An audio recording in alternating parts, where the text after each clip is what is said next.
Good afternoon, everybody. This is Bob Cohen from SCORE. We'll get started in just a minute or two. I just want to make sure that there's enough time for people who are in the process of joining, get on. So bear with us for a minute. We'll get started. And thank you all for sharing your lunch hours with us.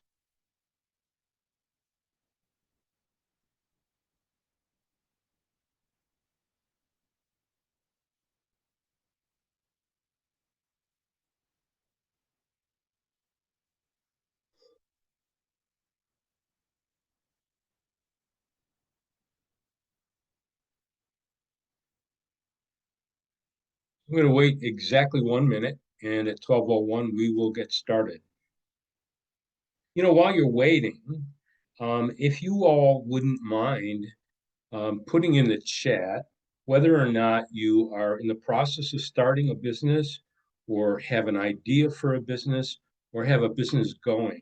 And if you have a business going, and if you have an idea for a business, it'd be interesting to see what specifically you have in mind. So just let us know the type of business that you think that you're thinking about starting, and I'll try to look at these as we go along. But it gives me a good idea of maybe how to gear the workshop as we start.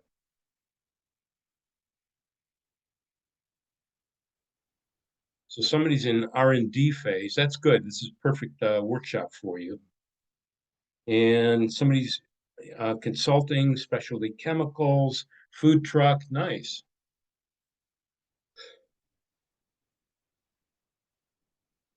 Anybody else?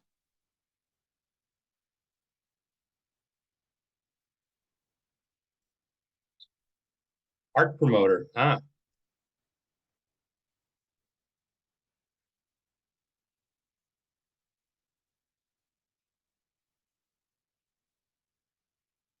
in San Antonio. Hi. Planning for death and emergencies and for prison in particular. That's interesting. Casual food, organic food, hardware, AI hardware. Nice. In the process of also somebody's doing a gift shop. So we've got a lot of different businesses coming on, and we'll try to address some things as we go along. Feel free to put questions in the chat. I'll try to answer as much as I can. We've got a bunch of people on now, so I will get started. So again, my name is Bob Cohen. I am a SCORE mentor. I've been with SCORE for going on 8 years now, almost, yeah, 8 years, and have worked with had the pleasure to work with many, many small businesses. I am joined today by Bob Fedor, who I think has got a lot more experience as a SCORE mentor than I do, right? Bob, I how guess long so. you been? 16 years. 16 years, double what I've been on. So Bob's seen a lot. And both of us, between us, hopefully we'll be able to give you a good workshop. I want to get started. First, I'd like to tell you a little bit about SCORE, and then we'll dive right into the workshop. I will try to keep this under an hour so there's time for Q&A, but I will also try to answer as much as I can once I start looking at the chat. So let me get started. So a little bit about SCORE. We've got the largest network of free volunteer small business mentors in the country.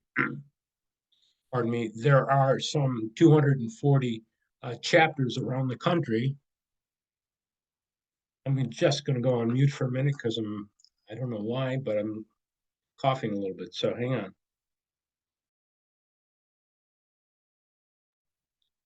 There we go. About 10 to 12,000 mentors throughout the country as well. And we are all volunteers. And so that means that pretty much everything that we do is free and unlimited for those of you who utilize our services. So we are, here to work with your business from the time you get started, maybe even till the time you cash out of your business. Our mission is to foster small, vibrant business communities through mentoring and education, and that's been our mission for a long, long time. The idea here is that we know small businesses drive our economy, and with everything that's going on right now, we want small businesses to thrive the best that they can, to keep this economy going, and to keep everybody from, working and being able to um, pass down family wealth. We think that's really important. So our job as mentors are to help you to grow those businesses. I mentioned that everything that we do is free. We are a service arm of the SBA. We get a grant through the federal government, small to the individual chapters, but most of that grant goes to keeping SCORE at a national level alive. Anyway, what I really wanted to do before we get started is to quickly show you our website, which I think has got some really valuable resources on it. And I think it's something that you can utilize through your journey, whether you're working with a SCORE mentor or whether you're on your own. There's some great resources here. So the first thing I wanted to show you, I've got it up live on my other screen. Here we go. You can request a local mentor very easily by going here, putting in your zip code, and filling out the instruction forms that are there. And you will either be assigned a mentor directly based on the information that you've put in, or you can actually browse mentor profiles and take a look at the mentors that are out there and pick one that seems to you to be the best apt to work with you in your business. And then also, taking workshops is something that is really important. So whether you're working with a mentor or you're not, there are dozens and dozens and dozens of workshops online that can help you in any stage of your business. So I recommend that when you get a chance, you can go there. The other thing I really wanted to point out here is that there are templates on various products and services that you might consider needing. So business plan templates, as you can see, for a startup business, an established business, there's a business model canvas template, several of them actually, and various financial templates. So the financial templates are set up typically in the way in which you might work with your own finances, particularly for startups. It's nice. And formulas are built in, and you can just put numbers in and it will give you the results going forward. So this is not a bookkeeping system. It's a great way, though, to get yourself started. So I'm going to get out of our website and go back to the actual presentation. So we're talking about startup basics today. This is simple steps for starting your business. And I want you to know going into this that it's a high level overview that, by no means is it complete, and by no means is there enough detail in here for you to actually get your business started. But what it will do is help you figure out how feasible your idea is, and it will give you, if you stay on for all five workshops, and they are, you've probably seen announcements for simple steps 2 and 3 and so on. And I'll walk through what those look like as we go. So this is a high level overview. It will help you figure out whether or not your idea is feasible.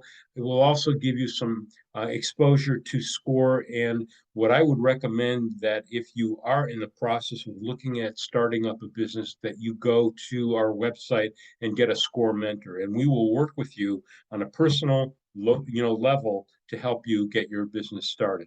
So the very first one is Startup Basics. And then Bob, who's on with me tonight, or this afternoon, I should say, is going to be talking about business concepts. And business concepts is going to be how you articulate what your business is going to look like, how it's going to work, looking at competition, looking at your industry. And he'll talk about all of the research that goes into doing that. I'll talk about marketing plans in section 3. We'll also talk about putting together financial plans in session 4, and then we will actually have some bankers on the line to talk about some funding options, and also ways that you can look at how to fund your business. So let's get started. I wanted to talk about what you're going to learn today. So some of the benefits of the workshop, you'll see as we go through some of the myths and realities of entrepreneurship, critical success factors, knowing your options, components of business ownership, and how to make it legal. Okay, there's so many businesses start up and don't really look at making it legal. They don't look at what they should be filing with the government, and they certainly don't necessarily look at the ways that they should be collecting taxes and paying taxes at the same time. And that's pretty dangerous. That's a big mistake. And we'll talk a little bit about business plan basics. And there's a self-assessment that you'll do for yourself. And next steps, I'll actually assign you some homework that will help you get started. Um, so, as we go through this, we will talk about the various components here. Let's talk about the benefits. So one thing I want to talk about is that we are actually going to do a case study called Anne's Nursery. You will be given this after this workshop is done today. You'll be sent a link to this. Legal forms of business, which we'll talk about today. Anne's Nursery is a case study. Bob will talk about that in the next session. I'll talk about it in the following session. So when you get an opportunity, I would urge you to read through the business plan and things that have already been written and you will get for Anne's Nursery. It's a great model. It may not be specifically and exactly what you're doing in your business, but it's a great way to think through how to get your business plan together. Vision statement, and then we're going to talk about small business readiness assessment, and then you will be given a SWOT analysis table for when we talk about marketing in particular. There are other handouts that you will get as we go along.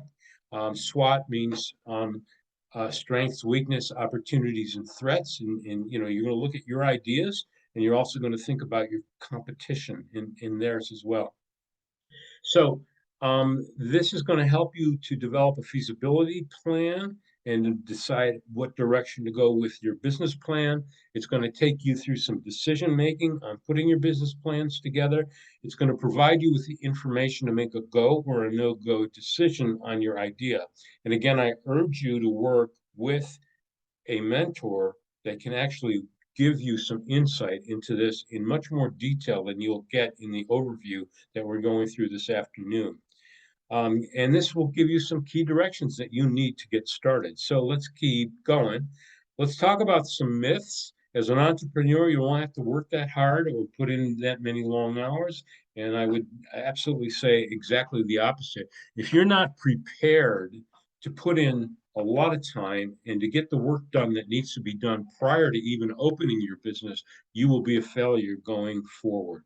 Um, my products or services are unique and there's no competition.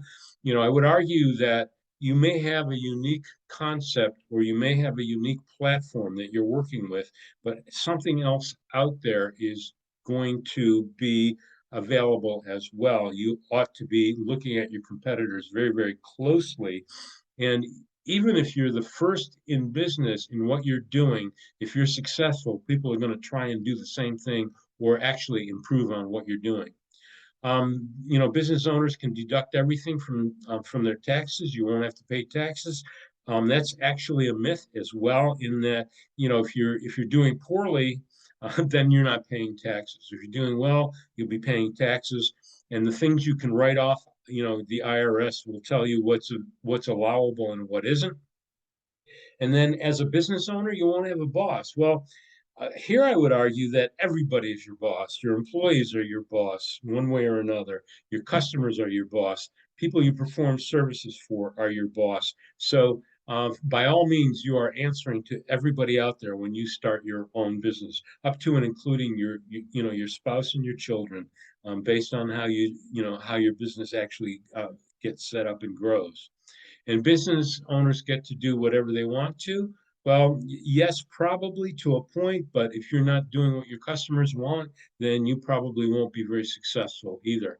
So, just by way of stats, after 2 years, about 24% of new startups fail. And as it goes further and further, and the stats vary by a few percentage points in either direction.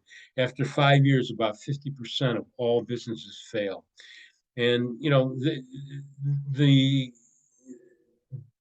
if you plan your business properly, your chances of success are much greater than if you don't. So here's some critical success factors, and I can't express enough how important it is to understand the field that you're in, to have experience in the field that you're in, to be educated in the field that you're in. And you'll see as you read through Anne's nursery, she is a PhD in horticulture, and she's been out there in the world and she has connections. That's what it takes. Okay, I'm not saying that you need to earn a PhD in what you do, but if you are a chef, if you are working in a restaurant, you don't have restaurant management experience, I would recommend you get it before you decide to open up a business. Strong work ethic, again, if you're not doing the work going into your business and keeping up with your business, you will fail quickly. Effective time management, I don't have to talk about that very much. Ability to manage and multitask, it kind of goes along with effective time management.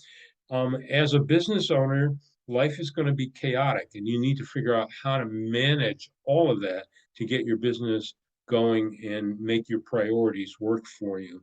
And certainly the willingness to ask for help from others and take advice. And the reason that's in there is because if you talk to a successful entrepreneur, I don't care if they're in a multi-billion-dollar company or if they're just, 70,000, 100,000, and they're in the direction going towards success, they will have either a mentor or an advisor or somebody else in their business that they can talk to and get advice from. If you do this on your own, I guarantee you, you will not make it. So I would recommend, even if it's people in your business, if it's score mentors, if it's people that you know that are successful in another business, great way to go. And adequate capital. So underestimating the amount of money it takes to get your business up and running to a point where you're profitable and start paying yourself, if you don't allow yourself the time to do that or have the adequate capital to do that, then again, you will fail. So these are some of the most critical success factors that there are in terms of getting your business up and running. So other kinds of things that you want to consider, tools and equipment, leasehold improvements, and these are just a small list of many, many, many things. Licenses and permits, and depending on what your business is, if you're a nonprofit, if you're doing something with healthcare, if you're doing something with, just sales, understanding tax, sales taxes and things like that. These are all professional things that you need to look at. Professional fees. If you have an organization that you can belong to that helps you, if you can get certified by taking on professional courses, those are all things that make you stand out, instead of your competitors. And then having working capital. So if you're going into business and you don't think through these things, then again, and I mentioned in the prior slide, having adequate capital available is so important. So, financial considerations, how much do you need to live on? Where can you cut back if you need to? Do you have outstanding debt? One other thing you might want to think about as well is what your credit ratings are, especially if you're going to be borrowing money. So if you need to clean that up, now's the time to do that. And then do you have enough money to cover you? This is for 6 to 12 months, but not all businesses are profitable or break even in 6 to 12 months. Think about how long it took Amazon to get up and running, years to get to a point where they were making profit. Okay, now I'm not suggesting that any of us are going to be an Amazon startup, but if you don't have enough money to live on and to keep your business afloat, then it will not make it. So these are all things, as simple as they may sound, that need to be taken into consideration in order to get your business up and running. So now let's talk about the kinds of businesses that are out there. And again, this is a high-level overview, and I'm going to give you some, pluses and minuses and some, things that you can talk about and advantages and disadvantages. But again, high level, talk to your score mentor, talk to someone else that's got experience before you make a final decision. And I would also argue that you want to talk to legal counsel and financial counsel before you make a final decision. Because if you don't, then there are things that may be hidden or things you don't know to be looking for that could come back and bite you later on. So, starting a new business from scratch, okay? I don't know if that's the easiest way to go or the hardest way to go, but it has some advantages. Okay, you're not hampered by a previous reputation um, or technology. You can, make your business whatever it is that you want it to be. So you choose your own location, your name, your branding, you build your relationships, your marketing, all those things you can do pretty much on your own. But the scary part about it is you have no track record. So you can explore new markets and new directions, and maybe you've got the wherewithal to come up with something that's really going to work for you. So, you've got to have some value to what you're going to offer to make it worthwhile. We'll talk about that maybe when we get to the marketing a little bit more. Some disadvantages is that you don't have a customer base, whether you're a service or you're business to business or you're business to consumer, you're starting from scratch. So it's a much bigger risk. You have no history, so you have no track record. You have no idea specifically how the financing is going to work. In other words, what your financial situation will be in year one, year two, year three. And when you put together a business, you're going to want to project out for 3 years. And every time, every moment you get a chance, you want to look at actuals versus what your forecasts were so that you know going forward how to make your forecasts work from what you've already thought through. So you'll learn a lot more about that in the fourth module. So let's talk about buying an existing business. And that may be a great way to go for many people. Okay. So you might be able to find an owner that's ready to sell, ready to retire, but you've got a lot to work with and you've got a lot to worry about and consider going forward as well. So potentially established clientele, suppliers, maybe even a known location. Maybe you're moving in and you're buying the stock and the inventory and maybe some equipment, depending on what type of business. Maybe it's a store and you're buying the fixtures and you're buying the inventory.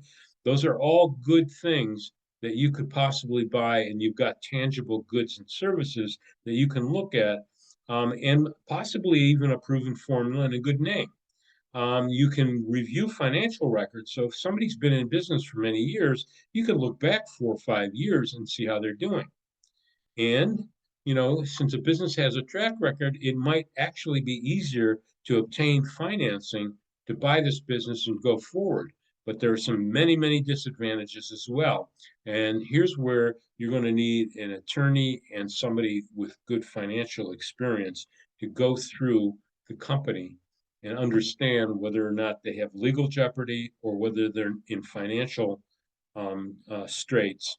And even though they may turn over financial information to you, you need to make sure it's the right information with the right information on it. And that's where a good accountant can help you.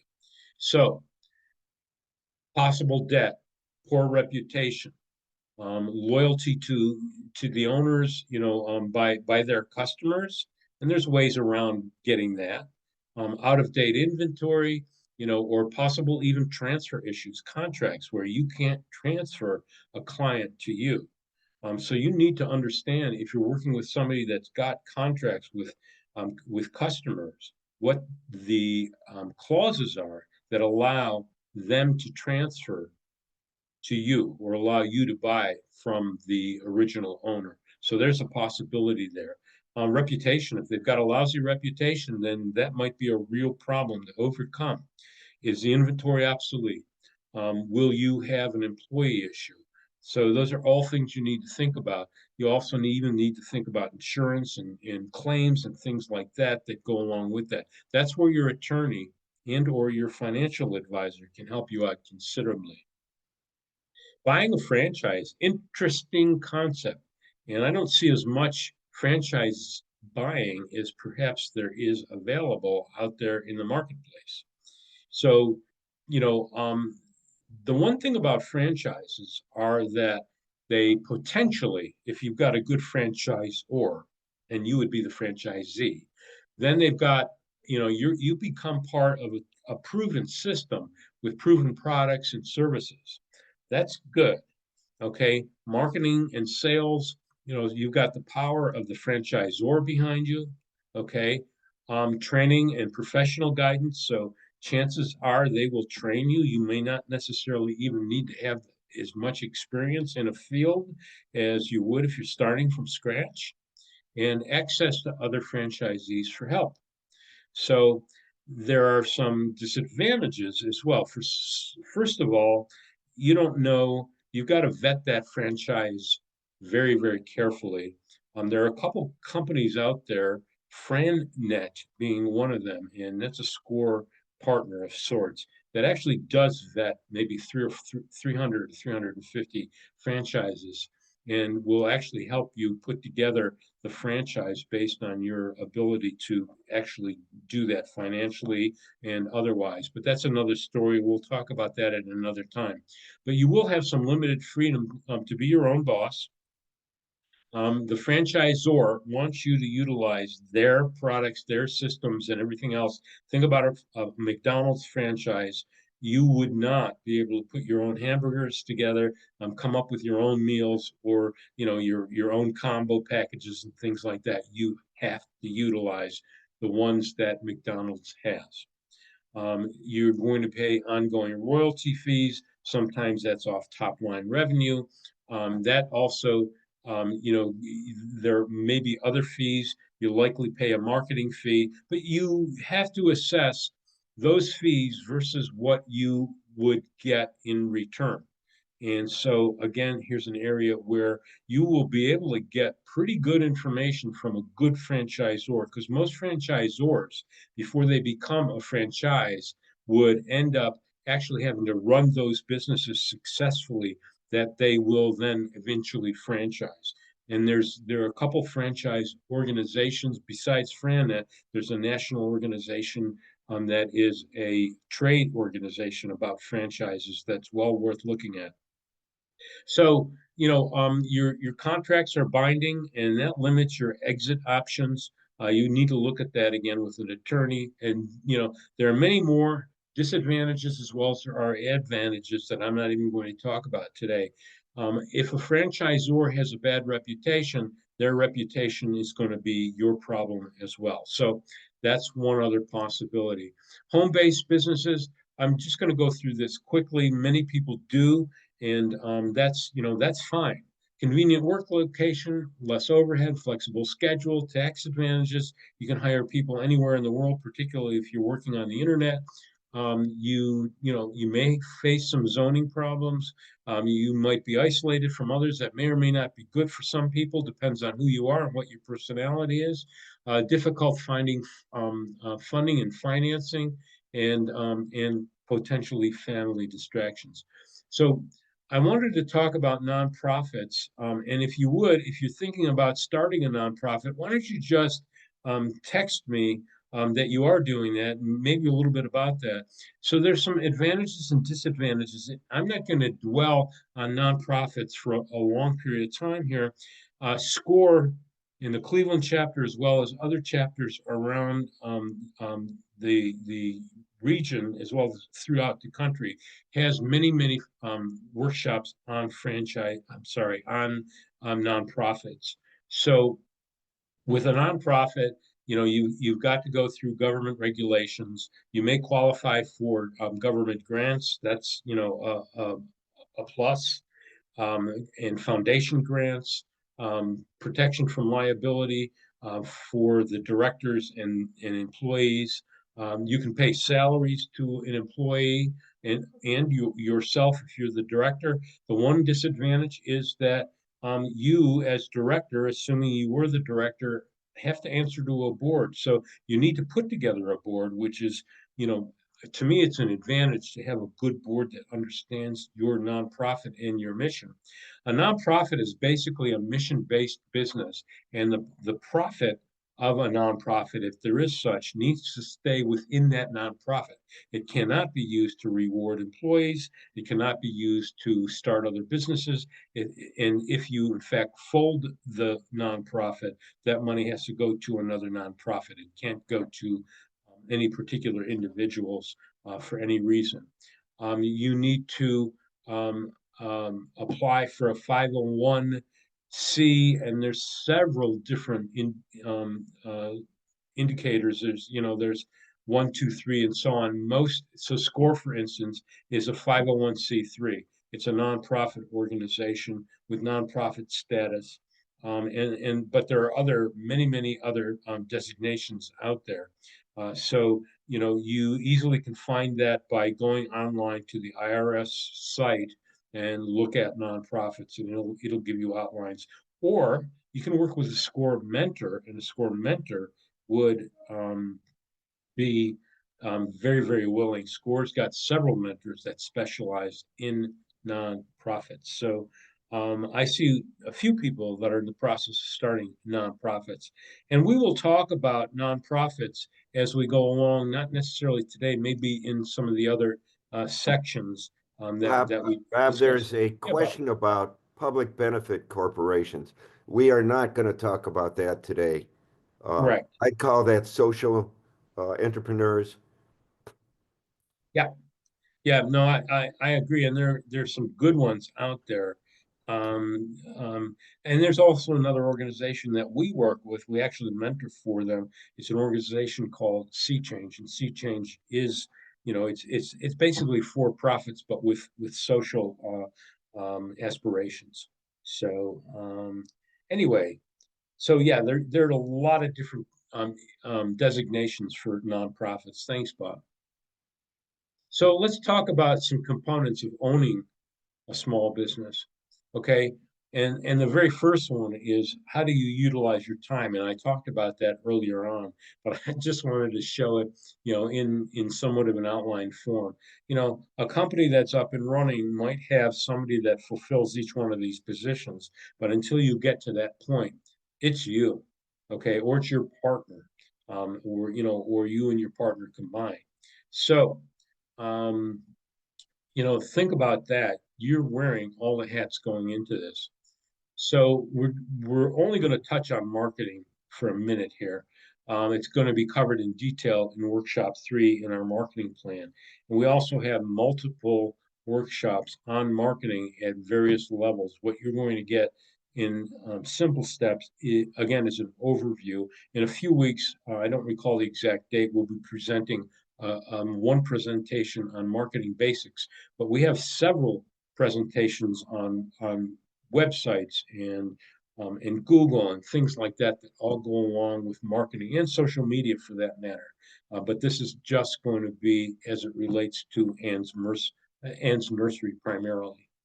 So, branding, as you already know, name recognition, understanding and qualifying your product or service, market identity, and advertising.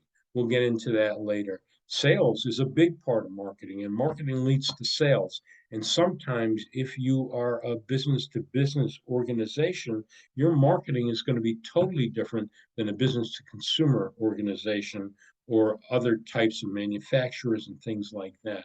So, understanding and how to find prospects, whether that's coming in through a website or that's coming in through a direct sales call or any one of, hundreds of ways to get prospects.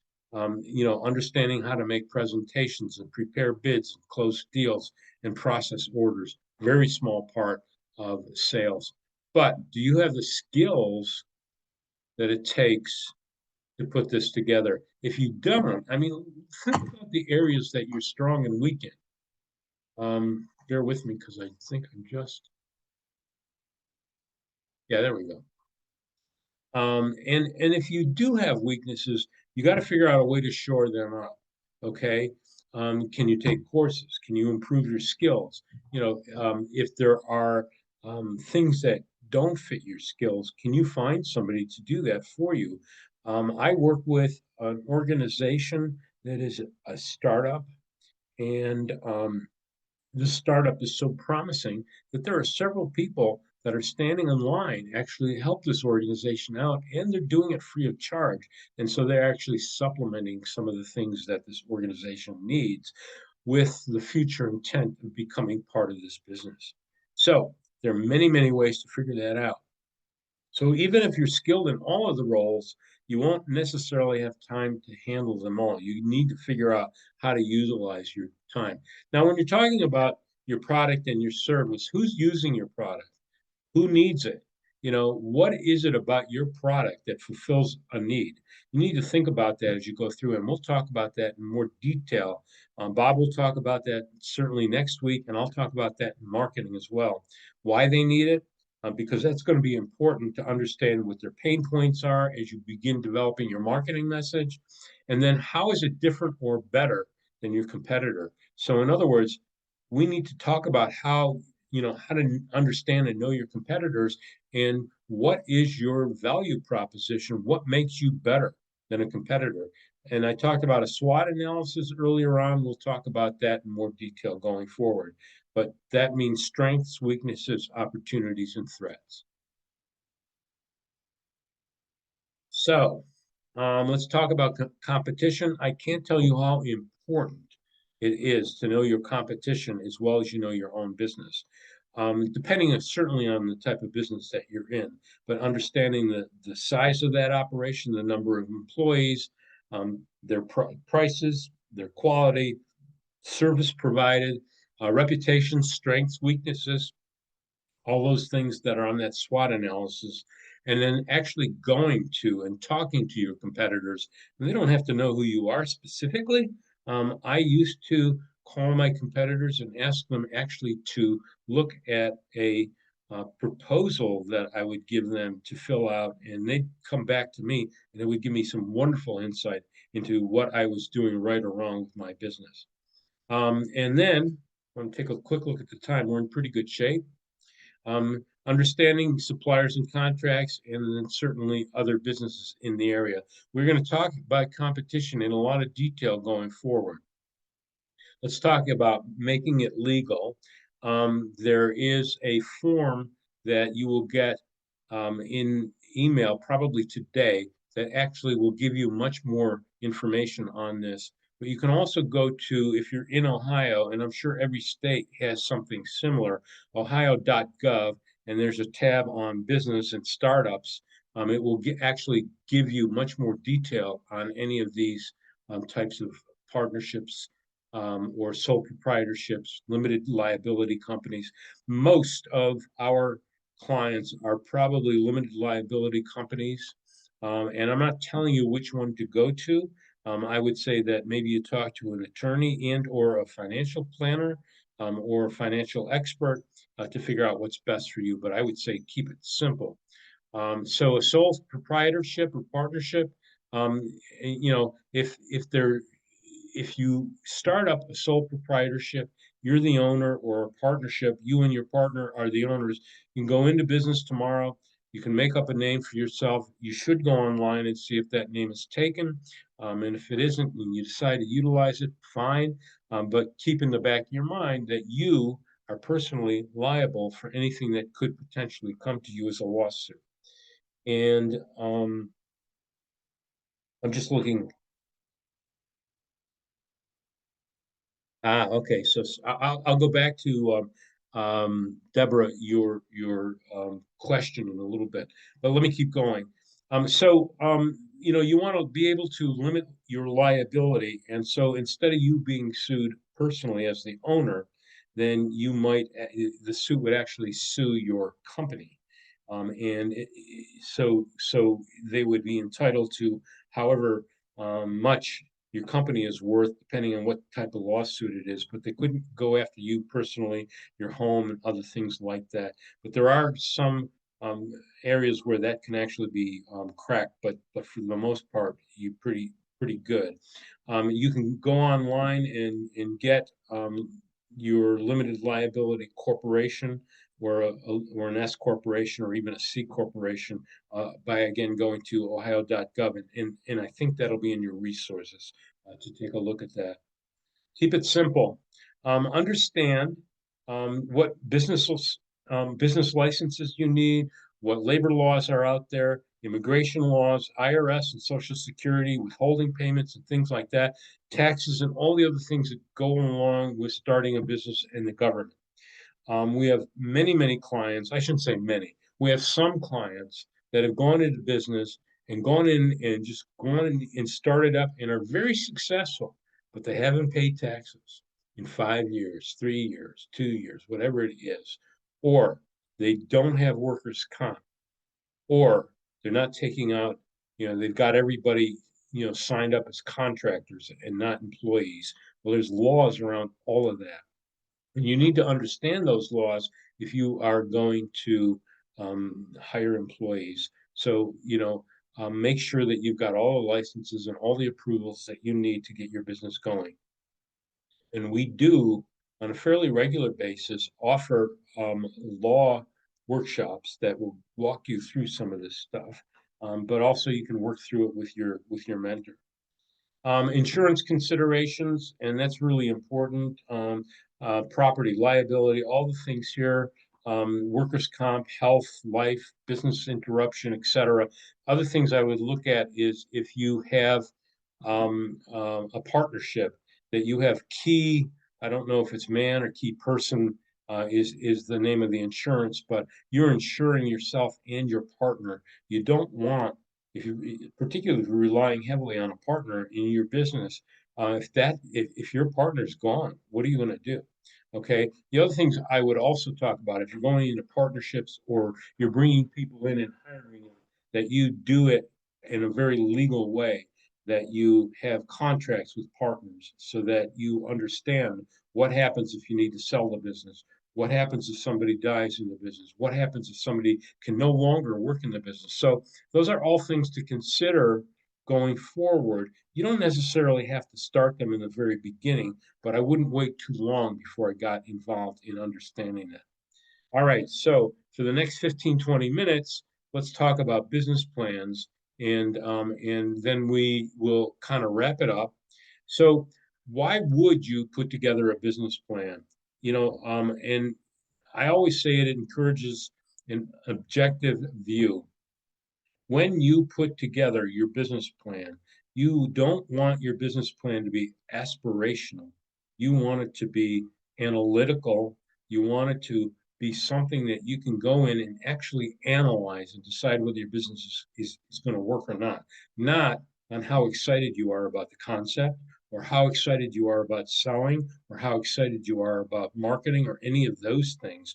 You really need to look at it from an analytical perspective, another area where a SCORE mentor can help you. It becomes the foundation for your planning. Okay. So when you sit down and you're thinking through a business plan, you're thinking through things that you may not have thought about when you first got your idea. It's a great management tool in that it's fluid and you can look at it going forward, and you can look to see how you stand up against it. And it's a fluid document that you can make changes to, and you can pivot based on where you're trying to get to. And it communicates your ideas. So, for instance, if you're going to get financial assistance from a bank, a funder, any kind of lender, any kind of a partner, you want to be able to really communicate what your business is going to do. It'll communicate the financial parts of it and the marketing parts of it. So it's really important for a startup that is going to look for funding. Bob, there's a question from the lady about uh, going to the bank before she has detailed information about where to build, in this case, a laundromat, I guess.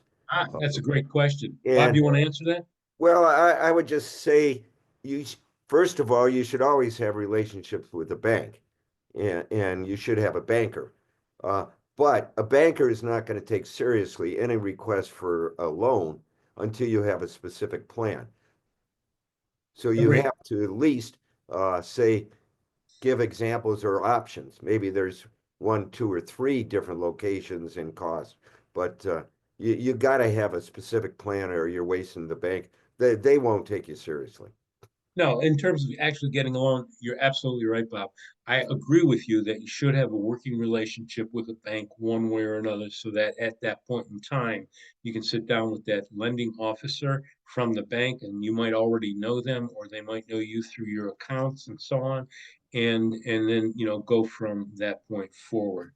In Um, other words, it's never a bad time to talk to your bankers, Never. but you're Yep. not going to be taken seriously on a loan until you have a specific plan. Yep. Agree. Agree. So, here's an outline. There are so many ways you can do a business plan. There's so many business plans out there. There's commercial ones. There's ones you can fill out on your own. You can even use Chat GPT. We do utilize Chat GPT a lot.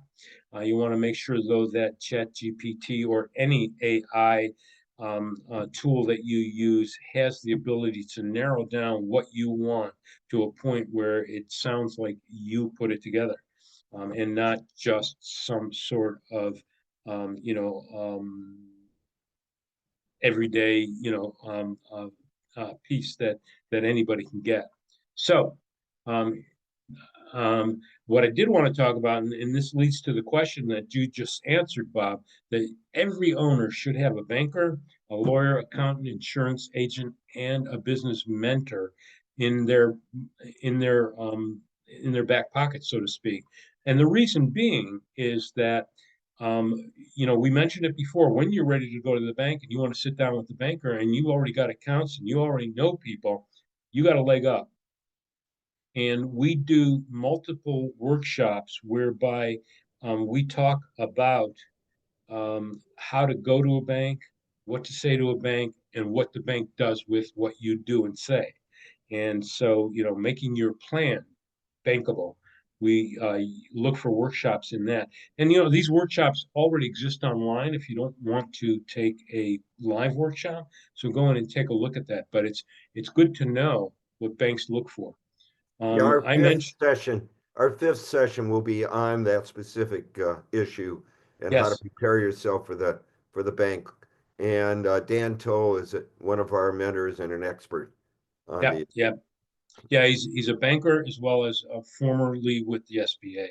So accountants, and a lawyer for that matter, I can't say enough about them. I know that you might think that they're expensive, but if you get the right lawyer and they help you out in the right way, they may have saved you money that would be impossible to recoup if you got into a lawsuit or you didn't have the right paperwork or you weren't prepared.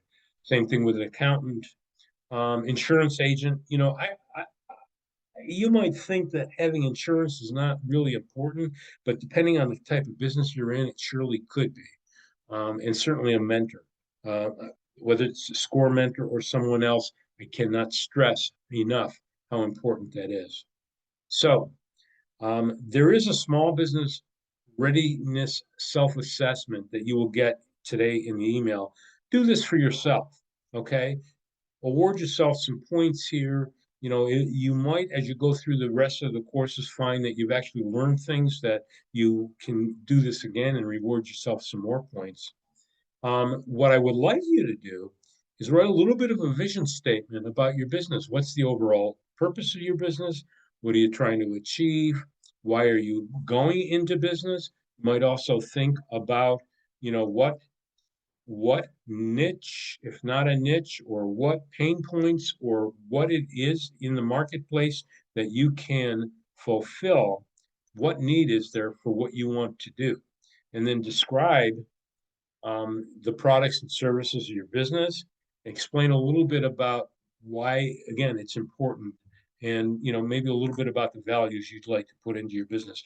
And this may sound like first grade work. It's not. It's a great way for you to begin thinking through what you're going to do with your business.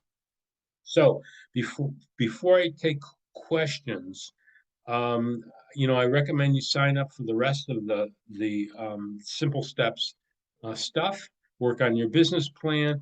I mentioned before, Bob's going to talk about business concepts next. Here's an opportunity to look at a go or a no-go decision. So that's it for that. Let's look at questions. I've got what, Bob, 12 I'm minutes. going to start with the question on the public benefit corporation. Um, Oh, yeah, it, I did a little research as you were talking, and it depends state by state, but those are, you have to go through the normal for-profit business process, whether it's an LLC or a corporation, etc. But if it's a, then you incorporate your social benefit into the uh, charter of your business and you make it legally required. And that's how you could sell that. You know, X amount of your profit will go to a societal benefit or environmental benefit, etc. But they're fairly new. They vary state by state, but there's still a for-profit business and governed by the rules of corporations. yeah, yeah. Now, for-profit businesses can get grants, but it's got to be done through a nonprofit and it's got to be administered through that nonprofit. We have one or two clients that do very well getting grants because they do have a social enterprise, but they're getting the grants through a different source, through a nonprofit that they're partnering with.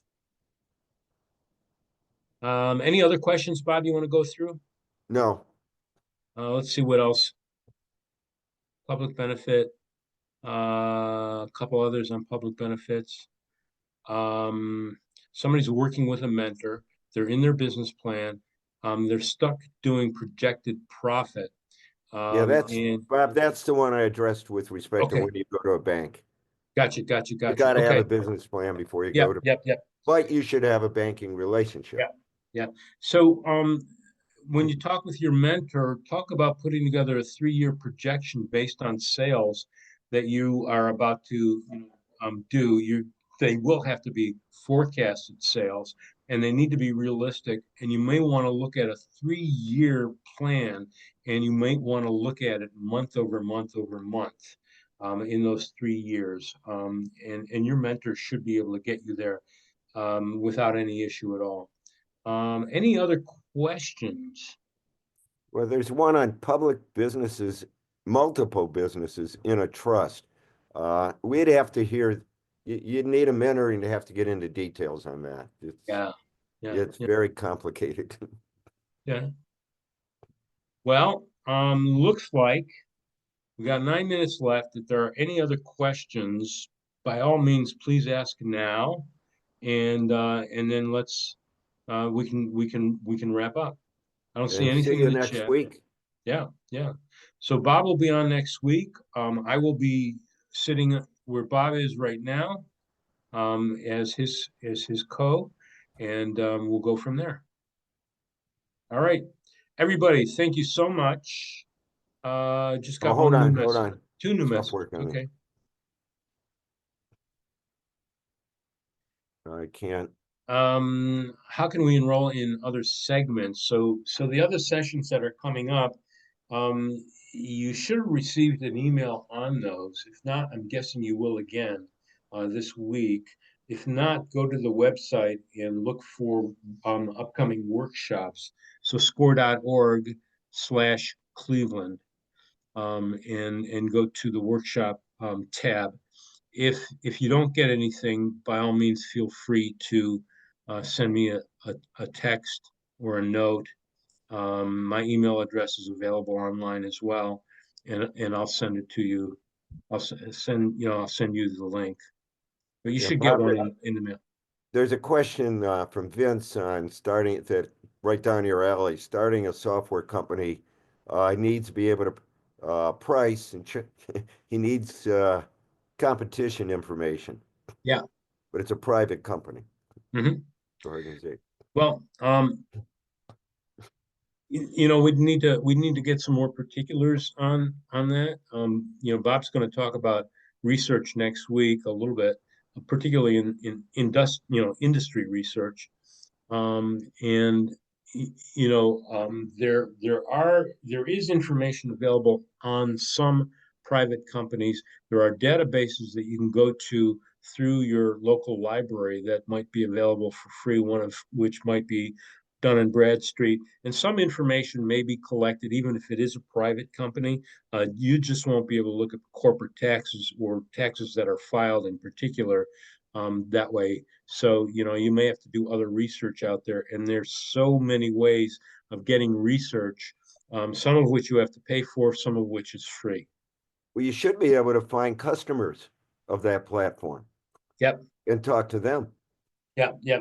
And Bob, you're going to talk about industrial classifications next week. Oh, absolutely. Right. And knowing the industrial classification of your competitor, then you could take the industrial classification of that competitor and look at many, many other databases. Data Axle is a great one. And I don't want to get into it in any detail, but you can get Data Axle through any public library online. Okay, there's another question from Dave on um, trying to set up for retirement income. How do you incorporate that into your business plan and projections? Um, that's an excellent one. You need to, if I'm putting together a business plan right now, I'd be looking at minimum 3 years out, maybe 5 years out. Now, if you're planning to do a workout and retire within that period of time, then your business plan should incorporate that. If you're looking at retiring in 20 years and putting together that, uh, you know, um, uh, retirement funds and things like that, that's benefits that you're going to offer up not only to yourself and perhaps to your customers. I'm sorry, to your employees, and you probably need to work with either a financial planner and or your mentor in order to figure out where you need to go with those things. But many of those might be related to your benefits. Well, I would call this an exit strategy, is what he's looking for. Yeah, yeah, And it depends on your time frame, it depends on the type of business you've started. Is it saleable or are you going to keep it in the family, whatever, whatever. With your financial advisor and a mentor, you go through those options. Uh, it all comes down to what's the value of the business you're coming up with. And when you want to exit, how do you turn that value of that company into retirement income for you? yep, agree. Okay, he's saying he's 5 to 10 years from retirement, but wants to build a business. That's 10 years makes more sense. It takes time, but Yeah, yeah, yeah. You need to work with an advisor on the outside for that. The mentors internally are not allowed to give personal advice on things like taxes and legal advice and things like that. But we can point you to the right people. and we could estimate the value of the company Yeah, based on your business plan, and that's really what it comes down to. You to have a stream of income in retirement, you need to have a valuable asset to get it from. yeah, yeah. In a lot of family businesses, for instance, the retirees are still on payroll. So that's a whole nother area. So, any other questions? Okay. Well, again, I want to thank you for having spent your lunch hour with us. Hopefully, you got some value out of what we presented. I'd like to see you all next week. That'd be wonderful. And Bob's got some great information that I think will help you to figure out what direction to go in with your businesses as well. So, thank you and look forward to speaking with you next week. Take care. Bye, all.